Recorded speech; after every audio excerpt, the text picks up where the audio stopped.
बच्चों हट जाओ थोड़ो।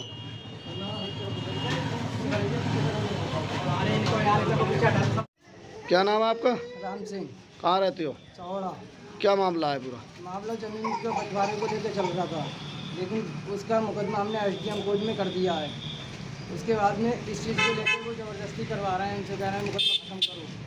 इस चीज़ को लेकर हमारी पहली लड़ाई हुई थी 27 तारीख में। हम घर पे नहीं थे, मम्मी हमारी खेत पे गई थी चारा काटने के लिए, तो उन्होंने उसे घेर लिया 4 लोगों ने और उनके साथ बदतमीजी से पेश आए। वो वहाँ से भाग आई, एक रास्ते में जा रहा है, उन्हें बचाया जब वो घर पे भाग आई वहाँ से उस समय। उसके बाद उस चीज़ की हमने तहरीर दी थाने में, उस पर तो मुकदमा कर लिया गया है। उसके बाद में फिर इन्होंने 1 तारीख को फिर मारपीट की। उस समय हमारे भाई रुद्रपुर रहते हैं, तो वो वहीं थे। हम सिर्फ मैं था और मम्मी थी, हम दोनों के चोटें आई हैं और चोट खुल भी गई थी। हमारी जाँच भी हुई है, मेडिकल कराया उन्होंने। मेडिकल कराने के बाद उस पर कोई आज तक कोई कार्रवाई नहीं हुई। थाने में जब गए तो पुलिस कहती है हमसे, पुलिस इसी काम पे नहीं है, तुम्हारे पीछे लगी रहेगी, पुलिस का काम ये नहीं है और खाली नहीं जाती है पुलिस, ऐसे कैसे चली जाएगी, उनको तुम्हारे पीछे थोड़ी लगी रहेगी वो। उसके बाद में फिर वो करिए कई बार, तो हम उनसे बच के निकले हैं।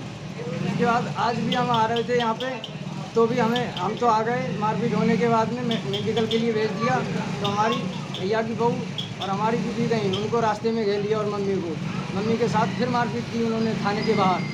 इस पर हमारी मम्मी ने कंप्लेन करी कि उन्होंने हमें रास्ते में घेरा है और मारा है, तो उन्होंने उस समय तो पकड़ लिया, लेकिन अब दूसरे दिन को उन्होंने छोड़ दिया। वो आज हम ऐसे यहाँ पे आ रहे थे बहड़ी सीओ साहब से मिलने के लिए, तो भी वो हमारा पीछा कर रहा है और कह रहा है चलो आज तो चलेगा ही नहीं, अब गाड़ी से एक्सीडेंट करके मार देंगे, एक साथ मार दो, पैसा तो उठता ही है। आपकी तरफ से कई लोगों को चोट आई है? हमारी तरफ से चोट 3 लोगों के आई है, जिसके मेरे गड़ से मारा है, गर्दन पे मार रहा है, किसी के ऊपर आ रही में आज कैसे करके बच गया मैं। सिर में 2 गड़ से लगे हैं, मेरे भाई के भाला मारी हैं, 2 भाला लगी हैं उसके, और गुम चोट तो हर जगह मारा है रस्सी से बांध के, और घर में उठा के ले गए और पेशाब भी पिलाई ज़बरदस्ती। चालचंद के कहने पे मुकेश ने पेशाब पिलाई है और मुकेश ने ही मेरे गड़ से मारा है।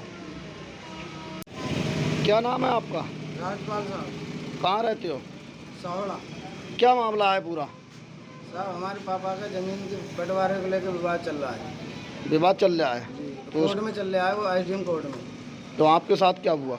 हमारे साथ साहब हमारी मम्मी को इन लोगों ने मारा था 27 तारीख को, 27 हाँ खेत पे, जो पिछली 27 लेकर गई उस पर मारा। हमने एप्लीकेशन लिखा के थाने में दे दी, उस पर तो मुकदमा कर लिया। फिर उन्होंने 1 तारीख को फिर मारा, फिर दोनों के मेडिकल करवाया थाने द्वारा।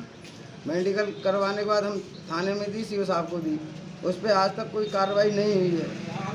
और जो अब फिर उन्होंने कल परसों फिर मार दिया हमारे, फिर मेडिकल करवाया, फिर भी कोई कार्रवाई करने को मना कर रहे हैं दरवाजे, बोले इस पर कुछ नहीं होगा। तो आपने इससे पहले कोई बड़े अधिकारियों से मिले, एसएसपी साहब से मिले हो? एसएसपी साहब से 4 बार प्रार्थना पत्र दे आया मैं एसपी साहब को, तो आज कोई कार्रवाई नहीं। सीओ साहब से आज दूसरी बार मिले, सीओ साहब ने कहा है जाओ मुकदमा लिखा जाएगा, नंबर भी दिया है उन्होंने। अब वो कह रहे हैं एक्सीडेंट करके मार देंगे हम तुम्हें। कौन कौन लोग हैं, क्या क्या नाम है? राकेश, मुकेश, डालचंद और रोहित है, दीपक है साहब, ये 5 लोग हैं।